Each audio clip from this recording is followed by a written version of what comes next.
Terima kasih Tuhan, Kau memberkati kami semua, dan segala puji hormat hanya bagi Engkau. Dalam namamu kami berdoa. Amin. Jadi ini sama ya, topiknya kayak tadi, cuman sekarang nih aplikasinya, kejadiannya nih. Ya, jadi Kisah Rasul-Rasul. Ya. Ya. Ayat 9, seorang yang bernama Simon telah sejak dahulu melakukan sihir di kota itu dan mentajukkan rakyat Samaria sampai seolah ia seorang yang sangat penting. Jadi dia tuh dipuji sama rakyatnya, seakan-akan dia tuh jago, sihir, mempesona. Ya. Jadi ada dua ya. Ada bosnya, namanya Simon, sama ada rakyat, namanya rakyat Samaria. Oke. Lalu ayat 10. Semua orang besar kecil mengikuti si Simon dan berkata, orang ini adalah kuasa Allah yang terkenal sebagai kuasa besar. Ya. Dan mereka mengikutinya karena sudah lama ia mentakjubkan mereka oleh perbuatan sihirnya. Jadi, dari orang tuh seringkali tertakjub sama ahli sulap, ahli sihir. Itu dari dulu. Ya toh? Makanya kan kalau ahli sulap rame, ahli sihir bisa ini sembuh, apa, wah rame. Ya, semua mencari tanda-tanda. Itu begitu. Ya, jadi itu agamawi itu begitu, cari tanda, itu Israel juga sama, mencari tanda-tanda. Lalu ayat 12. Nah, sekarang gini. Tetapi sekarang mereka percaya, mereka itu Samaria dan Simon tadi dua ini, kepada Filipus yang memberitakan Injil. Nah, Injilnya apa? Ini di Kisah Rasul 8 loh, di awal. Injil itu apa? Yohanes Yesus Juru Selamat gitu. Enggak, Injil tentang kerajaan Allah. Dan nama Yesus Kristus. Injil tuh ada dua komponen, berita baik. Bukannya percaya Yesus Tuhan Juru Selamat. Tak. Enggak, ada lagi memberitakan kedatangan kerajaan Allah atau kerajaan surga. Kayak doa Bapa kami. Bukan hanya cuman tujuannya percaya Yesus sebagai Tuhan Juru Selamat. Terus gitu. Kayak orang di KKR. Mereka percaya pada Injil tadi. Dan mereka memberi diri, mereka dibaptis, baik laki-laki maupun perempuan. Ya, jadi dia percaya itu si baptis ya, oke? Jadi ngerti ya? Berita yang benar bukan hanya memberitakan Yesus Kristus. Tapi memberitakan kedatangan kerajaan surga di bumi. Itu Injil, berita baik. Ya, bukan hanya, oh kamu nanti kalau udah percaya, kamu udah mati, wis mati, kau selamat. Orang-orang dari saat ini di hidup kamu udah diberkati. Makanya Yesus waktu berkata sama yang nomor 2 di kayu salib, hari ini juga kau bersama aku akan berada di Taman Firdaus. Bukannya, kan orang tafsirannya setelah mati masuk ke Taman Firdaus toh? Ayatnya nggak gitu loh. Hari ini juga kau bersama aku di kerajaan surga, Taman Firdaus.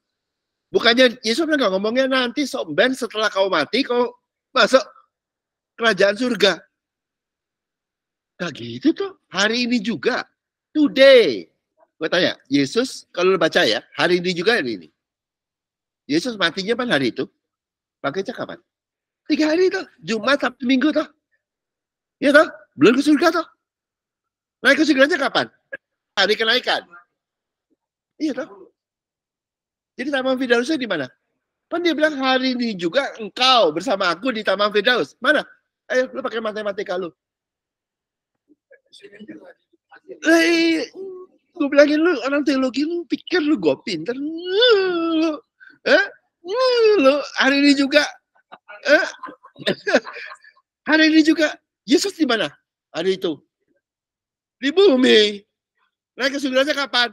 Dia Ascension Day masih berapa minggu tuh? 40 hari. Makanya lu bilangin Alkitab ayat tuh dasar. Ya sebenarnya ayatnya nggak salah. Tapi begitu. Makanya Galatianya bodoh banget. Gereja tuh Mereka ketawa. Oke. Lalu mereka memberi diri mereka dibaptis baik laki-laki maupun perempuan. Dia percaya. Jadi rakyat Samaria percaya dan dibaptis. Ya tahu? Nah, kalau baca tuh begini ayat Alkitab, jangan macam-macam. As it is. Lalu berikutnya, ayat 13. Simon sendiri juga menjadi percaya dan sudah itu dibaptis. Sama nggak? Ia senantiasa bersama-sama dengan Filipus dan ketakjub ketika ia melihat tanda-tanda dan mujizat besar terjadi. Jadi waktu pemberitaan itu banyak tanda-tanda dan banyak mujizat, banyak orang diberkati. Macam-macam. Tanda-tanda dan mujizat. Simon sendiri juga percaya dan dibaptis. Oke, selesai toh? Oke, lalu berikutnya. Jadi rakyat Samaria percaya dan dibaptis. Simon juga percaya dan dibaptis. Sama toh? Ya, udah. Nah, masuk ayat 14. Ketika rasul-rasul di Yerusalem mendengar bahwa tanah Samaria telah menerima firman Allah, mereka mengutus Petrus dan Yohanes ke situ. Ini Paulus belum ada ya. Paulus baru di kisah 16 ke atas gitu ya. Ya, 15. Setibanya di situ, kedua rasul itu berdoa supaya orang-orang Samaria itu beroleh Roh Kudus. Tanah Samaria telah menerima. Jadi banyak di situ. Jadi orang yang tinggal di tanah Samaria, siapa sih? Yaitu rakyat Samaria dan Simon. Dia tahu? Telah percaya dan dibaptis. Tapi masih perlu menerima hati Tuhan. Oke ya? Roh Kudus atau itu. Oke, nah berikutnya. Nih, jadi kesimpulannya, rakyat Samaria dan Simon telah percaya dan dibaptis. Tapi rakyat Samaria dan Simon masih perlu menerima Roh Tuhan, hati Tuhan. Berikutnya, sebab Roh Kudus belum turun di atas seorang pun di antara mereka karena mereka hanya dibaptis dalam nama Tuhan Yesus. Kemudian keduanya Yohanes dan Petrus menumpangkan tangan di atas mereka lalu mereka menerima Roh Kudus.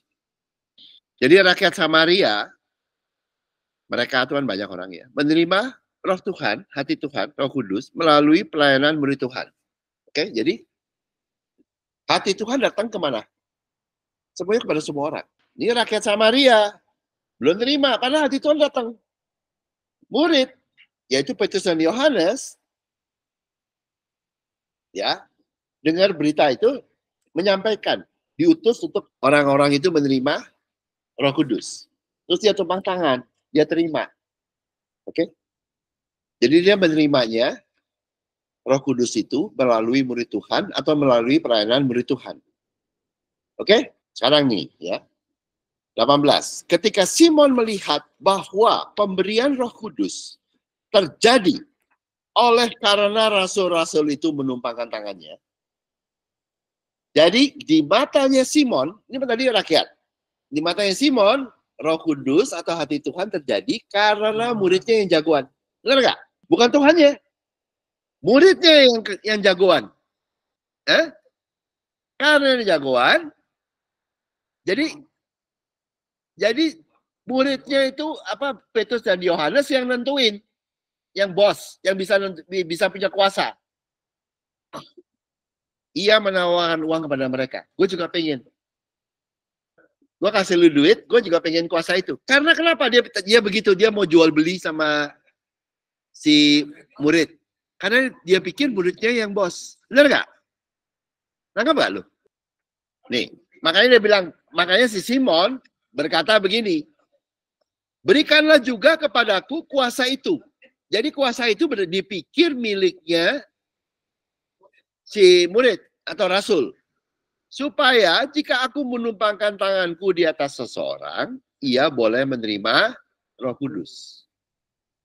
Jadi yang punya kuasa untuk menurunkan Roh Kudus itu di matanya Simon adalah si Petrus sama Yohanes. Paham ya?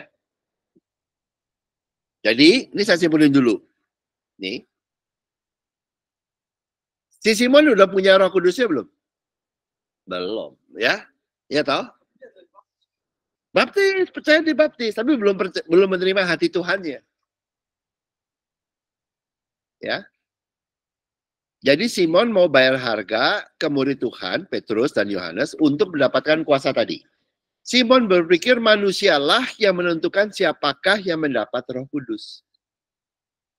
Nah, Pak? Ini agamawi. Ya? Ini pendoktrin teologi dia bikin.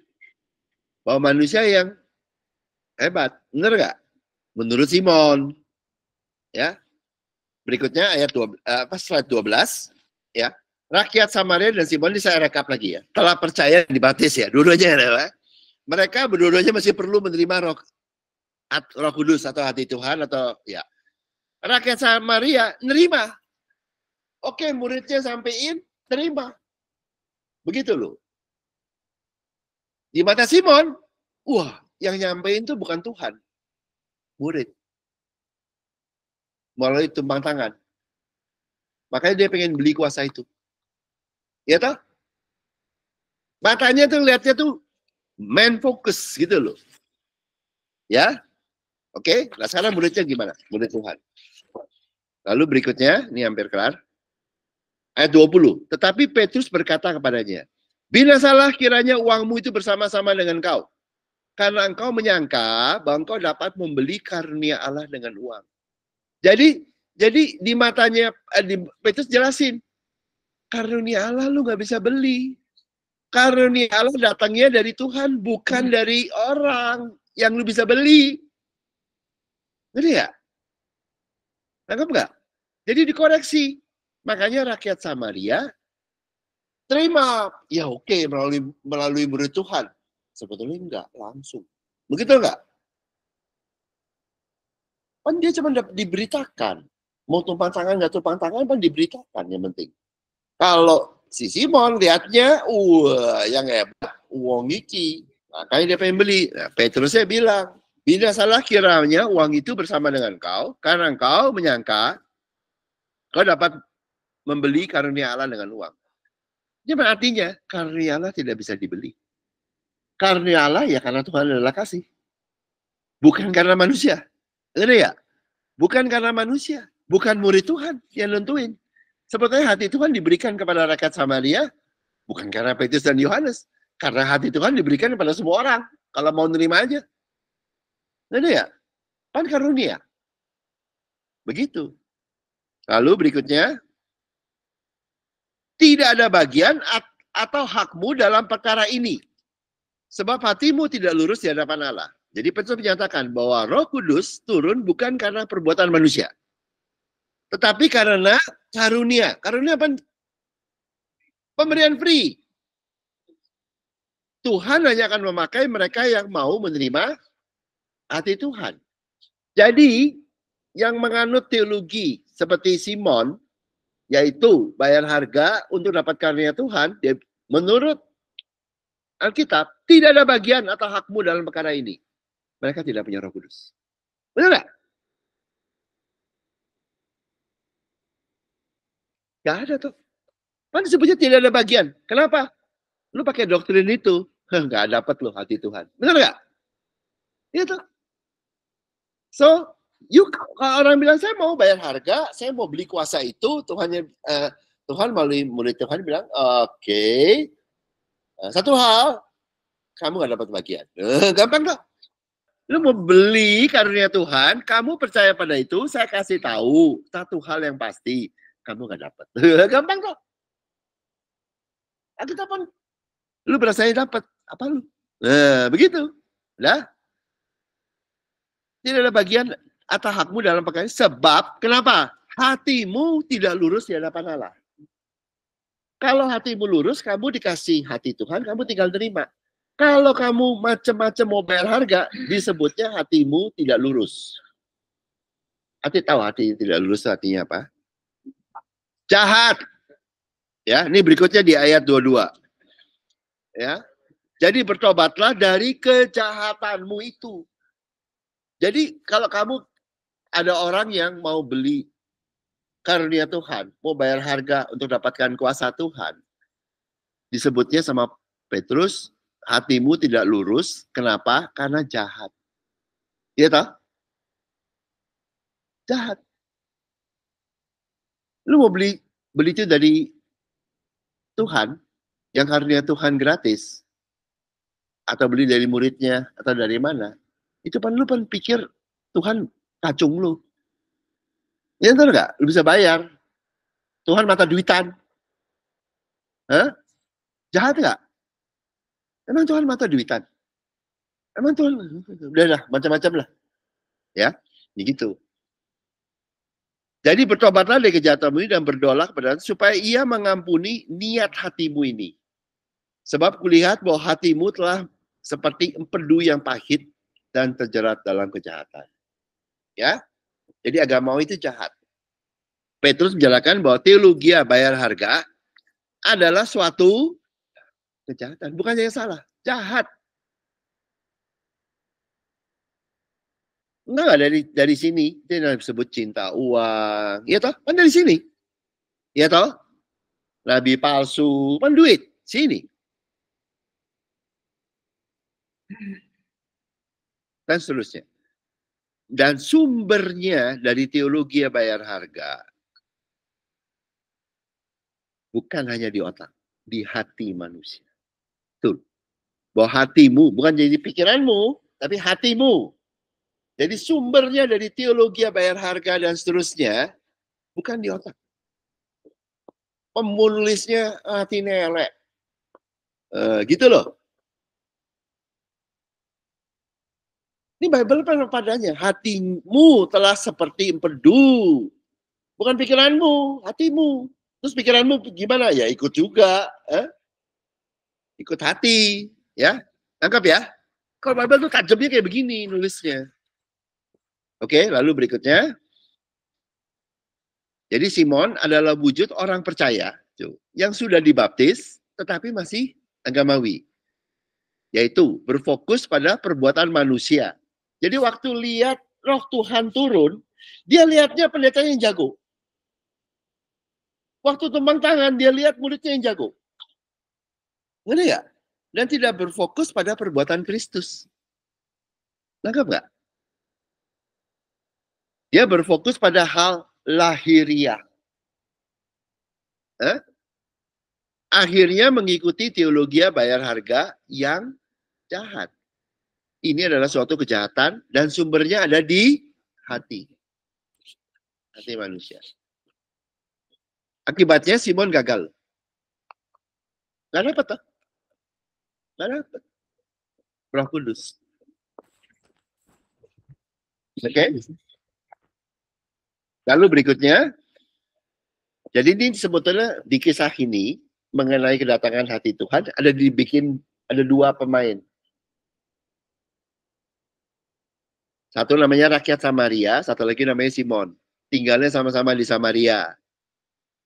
Tadinya sama-sama belum percaya.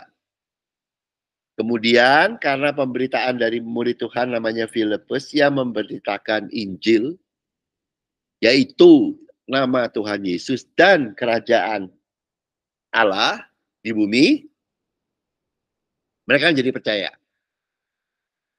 Dan mau dibaptis. Rakyat Samaria mau menjadi percaya dan dibaptis, Simon menjadi percaya dan dibaptis. Lalu berikutnya, rakyat Samaria simple, mau menerima Roh Kudus melalui pelayanan murid Tuhan. Mau tumpang tangan, nggak tumpang tangan, lalu ya kayak terima aja udah. Mikirnya simple dari Tuhan, udah. Kalau Simon ngelihatnya tangannya, orangnya. Karena itu sumbernya hati Tuhan atau Roh Kudus adalah tangannya Petrus dan Yohanes. Badannya Petrus dan Yohanes. Karena itu gue pengen bayar harga untuk dapat kuasa itu. Lu tau gak banyak pendeta pengen jadi hamba Tuhan yang besar yang bisa macam-macam? Menakjubkan orang. Dia pengen bayar loh. Untuk dapat kuasa ini. Dia pengen bayar. Ya.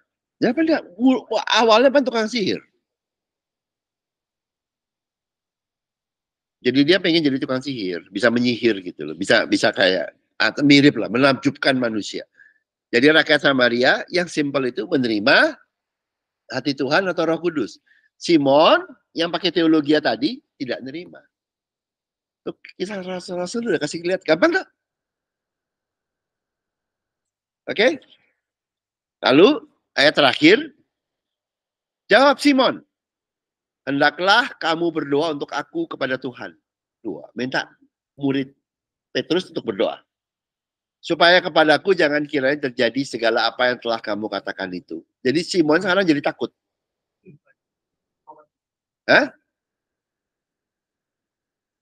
Agamawi takut mati loh. Takut sama Taurat. Takut. Dan lalu mau bergantung pada Petrus. Nah, itu. Berikutnya, apakah permintaan itu baik adanya apa enggak? Baik apa enggak? Nah, itu James bilang bergantung pada Petrus. Masih gitu. Men fokus. Fokus pada orang. Fokus pada kultus orang. Lihat ya di gereja.